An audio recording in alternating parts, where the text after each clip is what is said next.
मैं हिमाचल की जनता का बहुत बहुत धन्यवाद करना चाहता हूं कि हिमाचल की जनता ने लोकतंत्र के इस पर्व में भाग लिया। इस बार का चुनाव कोई आम चुनाव ना रहकर एक विशेष चुनाव था और जिसमें हमने जनता की अदालत में कई मुद्दे उठाए और पार्टी ने एक फैसला किया कि इस चुनाव को पूरे जोश से, पूरे युद्ध की तरह लड़ा जाए। और मेरा मानना है कि हमने अपने दो साथियों को, विक्रमादित्य जी जो हमारे पीडब्ल्यूडी के मिनिस्टर हैं और विनोद सुल्तानपुरी जी जो हमारे विधायक हैं, दो साथियों को यहाँ से मंडी पार्लियामेंट और शिमला पार्लियामेंट से हमने उतारा। हमने अपने राष्ट्रीय नेता श्री आनंद शर्मा जी जो कि राज्यसभा के सदस्य थे, पहली बार वो कांगड़ा से लोकसभा का चुनाव लड़े, और एक हमारे साथी पूर्व विधायक थे जो हमीरपुर पार्लियामेंट से चुनाव लड़े। चारों जगह अच्छा संघर्ष हुआ, दो जगह तो बहुत ही अच्छा संघर्ष रहा और उसमें हमने कड़ी टक्कर दी। लेकिन लोकसभा की जो चारों सीटें हैं वो हम अभी जीत नहीं पाए, क्योंकि लोकसभा का जो चुनाव होता है वो राष्ट्रीय मुद्दों पर ज़्यादा था, नेशनल इश्यूज़ पर ज़्यादा था। लोग नेशनल जब इश्यूज़ पर वोट करते हैं तो कई प्रकार के मुद्दों को ध्यान में रखकर वोट करते हैं, कई प्रकार की बातचीत को ध्यान में रखकर वोट करते हैं। लेकिन हमारे पार्टी के कार्यकर्ताओं ने इस चुनाव को बहुत अच्छी तरह लड़ा। मैं सभी पार्टी के कार्यकर्ताओं का भी धन्यवाद करना चाहता हूं और हिमाचल की जनता का भी धन्यवाद करना चाहता हूं। इसके अलावा कांग्रेस पार्टी को जो था, बीजेपी को 26,61,000 वोट पड़े थे, जबकि इस बार यह घटकर 22,66,000 रह गए। 2024 में कांग्रेस पार्टी को 16,72,000 वोट पड़े, जो 2019 में 10,51,000 थे। तो हमारे भी बढ़ोतरी हुई है। तो लोगों का ध्यान कांग्रेस के प्रति भी आया है, लेकिन नेशनल पर्सपेक्टिव में हमारे को यहाँ नुकसान उठाना पड़ा, और वो इसलिए भी उठाना पड़ा क्योंकि जब राष्ट्रीय मुद्दे होते 4 सीटें होने के कारण कई मुद्दे राष्ट्रीय स्तर पर बहुत जगह चले जाते हैं। लेकिन मैं कहूँगा कि जो भी दो हमारे युवा प्रत्याशी थे, सबसे कम मार्जिन से हमारे मंडी लोकसभा सीट थे, जो कि हमारी प्रेस्टीज सीट थी। सब लोग कहते थे कि हम 2 सीटें जीतेंगे, जिसमें पहले नंबर पर मंडी थी और दूसरे नंबर पर हमारी शिमला थी, और बाकी जगह भी थी। ऐसा नहीं था कि तीसरी और चौथी थी। लेकिन कई बार होता है कि जनता तय करती है और हम जनता का इसलिए धन्यवाद भी करते हैं। लेकिन विधानसभा चुनावों के लिए हमारी पूरी मेजॉरिटी करने के लिए हम हिमाचल की जनता का एक बार पुनः धन्यवाद करते हैं। और आप कुछ सवाल पूछना चाहते कि 6 विधायक जो राजनीतिक कांग्रेस पार्टी के हाथ चुनाव पर जीते थे, वो उन्होंने पार्टी के विरोध में राज्यसभा के प्रत्याशी को टिकट दिया। वो राजनीतिक मंडी में बिके। हमने जनता की अदालत में ये बात रखी और हमने कहा कि ये लोग हाथ के निशान पर चुनकर आए थे। इन्होंने पार्टी से भी धोखा किया, हिमाचल की जनता से भी धोखा किया, क्योंकि वो 5 साल के लिए चुनकर आए थे। अब अगला 3.5 साल का टर्म है, और मैं हिमाचल की जनता का इसलिए भी धन्यवाद करना चाहता हूं कि उन्होंने इस 3.5 साल के टर्म के लिए कांग्रेस पार्टी के राज्य की मेजॉरिटी के लिए 4 विधायकों को चुनकर भेजा। तो जो कहते थे कि 4 जून को हमारी सरकार बनेगी, तो ये हिमाचल की जनता का जवाब है कि हाँ, हिमाचल की जनता ने कांग्रेस की सरकार के समर्थन में हमें 4 विधायकों को चुनकर भेजा। उन्होंने कहा कि यहाँ जनबल को जिताना होगा और भविष्य की राजनीति को साफ रखना होगा।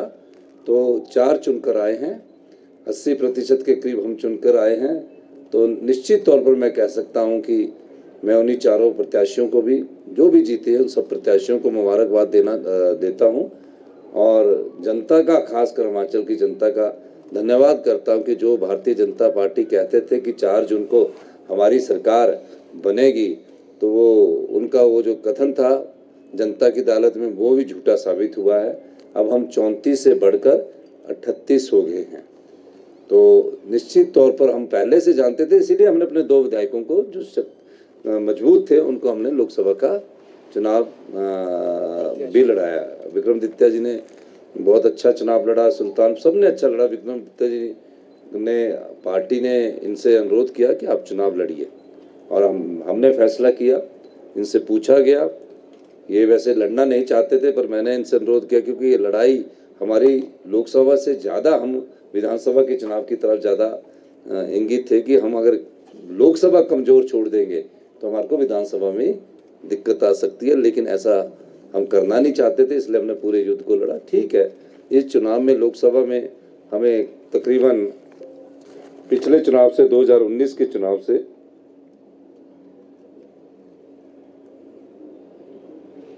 14% वोट का फायदा हुआ। पिछले चुनाव में 2019 के चुनाव में कांग्रेस पार्टी को 27.53% तथा भाजपा को 6.79% वोट पड़े थे, जबकि इस बार कांग्रेस पार्टी का मत प्रतिशत बढ़कर 41.67 तथा भाजपा का मत प्रतिशत घटकर 56.54 रह गया है। कांग्रेस का मत प्रतिशत 14% बढ़ा है। हमारे अभी 14 महीने 15 महीने की सरकार है और ये दूसरा चुनाव था सरकार की कार्यप्रणाली पर, लेकिन दूसरा चुनाव विधानसभा का के 4 प्रत्याशियों के था। लोकसभा का हमारे यहाँ हिंदू स्टेट होने के कारण, मेजॉरिटी ऑफ हिंदू लोग होने के कारण, तो थोड़ा सा ये इशू रहता ही है कि लोकसभा में वो किसी और इश्यूज को ना देखकर national prospective point of view से वोट डालते हैं।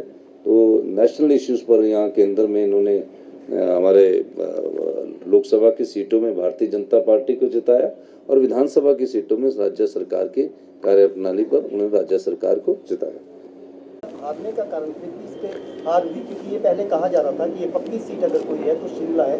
हार का क्या कारण? दूसरा आपने कहा हिंदुत्व, हम हिंदू राज्य है, सबसे बड़ा राज्य तो उत्तर प्रदेश है, वहाँ तो अपेक्षित परिणाम हिंदुत्व के नहीं आए बीजेपी। नहीं, ऐसा नहीं है। पॉपुलेशन के हिसाब से 97% हमारे हैं। थोड़ा इसको जरूर स्टडी कीजिए। पोलराइजेशन नहीं होती है, पोलराइजेशन नहीं होती है। और दूसरा, जो शिमला सीट की बात नहीं है, पूरी जगह हिमाचल प्रदेश के सभी प्रत्याशी एक चुनाव चिन्ह पर लड़ रहे थे और हम उसमें हारे। लेकिन हमको खुशी है कि जिस सरकार को ये गिराने के लिए ऑपरेशन लोटस शुरू किया था, उस ऑपरेशन लोटस को हिमाचल की जनता ने नकार दिया। उन्होंने 6 विधायक खरीदे, 6 विधायक मेजोरिटी हमारी 34 आ गई। 34 के बाद इन्होंने सोचा कि 6 और चुनाव जीत जाएंगे, 3 इंडिपेंडेंट होंगे, 34 बराबर हो जाएंगे, हम ये 34 हो जाएंगे, जिनका कि 3 का रेजिग्नेशन कर ले लिया, हम 33 रह जाएंगे, तो उसमें हो गया। तो इसमें लोगों ने, हिमाचल की जनता ने हिमाचल के प्रोस्पेक्ट में हमारी सरकार को मैंडेट दिया। ये पहला मैंडेट नहीं है, वो पहला म्यूनसिपल दूसरा मैंडेट है म्यूनसिपल कॉर्पोरेशन में दिया। और आगे जो 3 चुनाव होंगे उसमें भी हमारे को आगे देखेंगे। सुखो जी, सर, जो आपने 1500 देने का महिलाओं के लिए वादा किया था, वो फैक्टर कितना काम कर गए? नहीं, 1500 में हमने लाहौल स्पीति में दिया, फैक्टर की बात नहीं है, हम तो काम करने की बात कर रहे हैं। और 2,37,000 महिलाएं जिनको 1050 रुपये उनको मिला। तीसरा, इन्होंने भारतीय जनता पार्टी ने चुनाव आयोग के पास लटका दिया, उन्होंने फॉर्म नहीं भरने दिए। फॉर्म भरने दिया तो जो फॉर्म जमा हुए थे उनके पैसे रुकवाए हैं। तो जैसे आचार संहिता खत्म हो गया उनको देंगे। ये अब तो चुनाव खत्म हो गए ना, परिणाम निकल गया। हम बीजेपी की तरह नहीं है, लेकिन हम उनको देंगे। सर, 4 उपचुनाव जीतने की खुशी आपके लिए ज्यादा बड़ी है या 4 लोकसभा का हारने का? देखिए सर, दूसरा एक और साथ में, सुजानपुर में खुशी आपकी बड़ी या धूमल परिवार की आपको लगता है ज्यादा बड़ी? ऐसा है, ये तो उनसे पूछना, ये मेरा सवाल नहीं है, ये तो आप उनसे पूछ। लेकिन 4 उपचुनाव बढ़ने की खुशी तो निश्चित तौर पर हो गई।